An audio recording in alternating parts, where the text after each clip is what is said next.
Assalamualaikum warahmatullahi wabarakatuh. Perkenalkan, nama saya Julda Widayanti. Pada kesempatan kali ini, saya akan menjelaskan terkait aksi nyata topik 5 Filosofi Pendidikan Indonesia, yakni terkait pendidikan yang memerdekakan.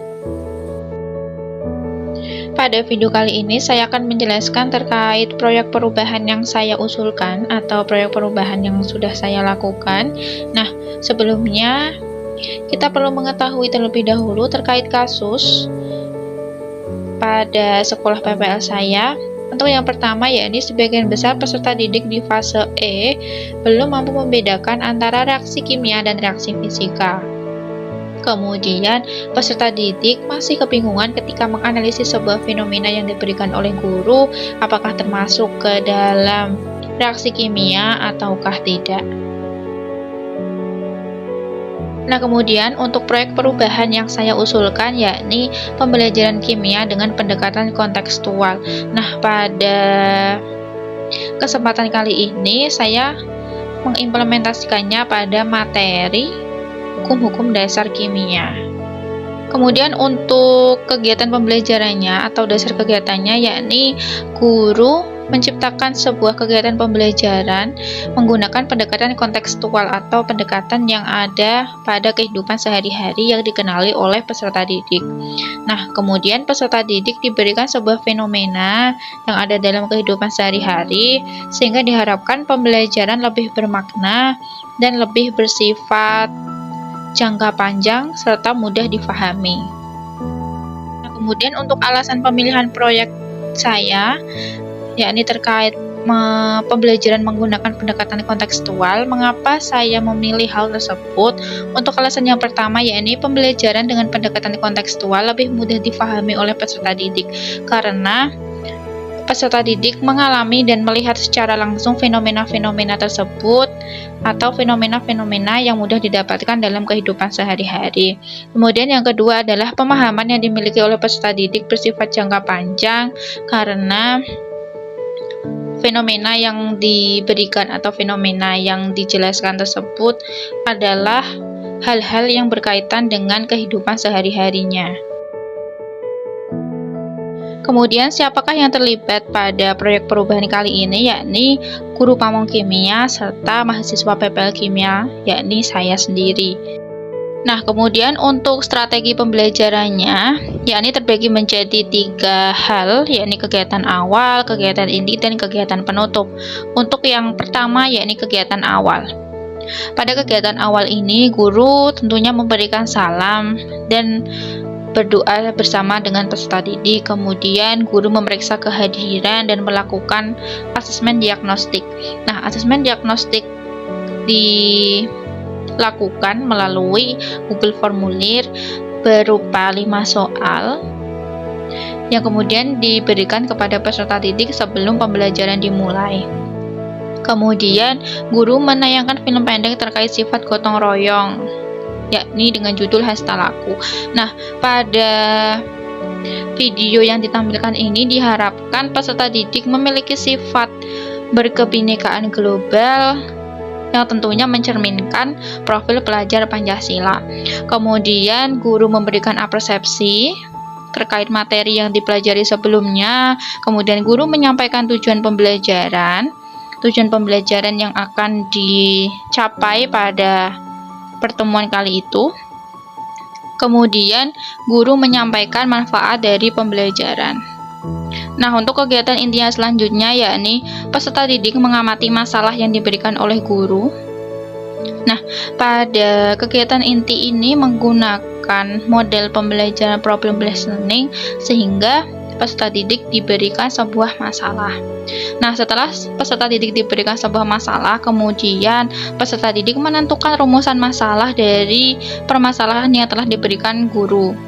Kemudian peserta didik menganalisis pertanyaan yang diberikan oleh guru. Selain peserta didik mencari rumusan permasalahan dari fenomena yang diberikan, peserta didik juga menjawab pertanyaan dari beberapa hal yang diberikan oleh guru. Kemudian peserta didik dibuat oleh berkelompok, yakni menjadi 6 kelompok. Kemudian guru membimbing peserta didik untuk mengeksplor pembelajaran dan menyelesaikan pertanyaan yang telah diberikan oleh gurunya. Kemudian guru mendorong dan memotivasi peserta didik untuk mengumpulkan informasi. Peserta didik menyajikan hasil diskusi dengan kelompoknya. Kemudian peserta didik secara berkelompok membuat kesimpulan. Kemudian guru memberikan penguatan materi terhadap materi yang telah dipelajari saat itu. Kemudian guru memberikan asesmen formatif melalui Kahoot, yakni berupa 5 soal, dan yang mana soal tersebut adalah soal yang telah dipelajari pada pertemuan mengenai hukum dasar kimia tersebut. Kemudian yang terakhir adalah kegiatan penutup, yakni peserta didik mereview hasil pembelajarannya. Nah, mereview pada kesempatan kali ini adalah mereview secara bersama-sama atau secara berkelompok. Kemudian peserta didik melakukan refleksi di padlet.com, yakni menggunakan refleksi 4F, yang mana peserta didik memberikan sebuah refleksi berupa hal apa saja yang sudah dipelajari, kemudian bagaimana perasaannya, serta saran dan kritik untuk guru. Kemudian guru menyampaikan informasi terkait materi yang akan dipelajari pada pertemuan sebelumnya, dan diharapkan peserta didik akan mempelajari materi tersebut.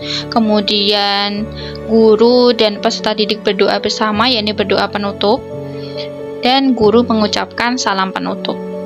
Pada implementasi proyek perubahan tersebut tentunya mengalami sebuah hambatan, dan dengan hambatan tersebut tentunya seorang guru juga harus memikirkan solusinya. Untuk hambatannya, yakni 1. Peserta didik dalam melakukan diskusi kelompok masih mengalami kesulitan, dan peserta didik saat melakukan diskusi itu cukup ramai karena mereka mungkin sangat antusias untuk berkelompok atau untuk berpikir bersama dengan kelompoknya, sehingga mereka tidak menyadari bahwa suaranya itu membuat sebuah kebisingan atau terdengar ramai gitu. Nah, untuk solusinya bagaimana? Yang pertama, yakni guru melakukan pembimbingan pada masing-masing kelompok. Jadi, diharapkan dengan pembimbingan tersebut masing-masing kelompok tidak salah persepsi atau tidak miskonsepsi terhadap materi yang sedang dipelajari. Kemudian, guru juga mengkondisikan peserta didik sehingga peserta didik tidak terlalu ramai dan dapat berdiskusi secara tenang, namun tetap mampu mencapai tujuan pembelajaran. Kemudian untuk harapan dari proyek perubahan ini adalah yang pertama, peserta didik diharapkan lebih memahami terkait materi reaksi kimia. Kemudian peserta didik diharapkan mampu membedakan antara reaksi kimia dan reaksi fisika, yakni merupakan submateri dari materi hukum-hukum dasar kimia. Kemudian peserta didik mampu mengeksplor materi secara mandiri serta mampu berpikir secara kritis. Kemudian peserta didik mampu mengungkapkan ide dan gagasan yang dimilikinya. Kemudian pembelajaran kimia diharapkan lebih menarik dan lebih bermakna karena menggunakan pendekatan kontekstual. Nah, berikut merupakan dokumentasi dari proyek perubahan yang telah dilakukan oleh saya sendiri, yakni terlihat pada saat itu peserta didik sedang melakukan presentasi dan peserta didik sedang melakukan diskusi dengan kelompoknya. Oke, demikianlah presentasi dari saya terkait proyek perubahan pendidikan yang memerdekakan peserta didik. Mohon maaf atas segala kesalahan. Sekian, wassalamualaikum warahmatullahi wabarakatuh.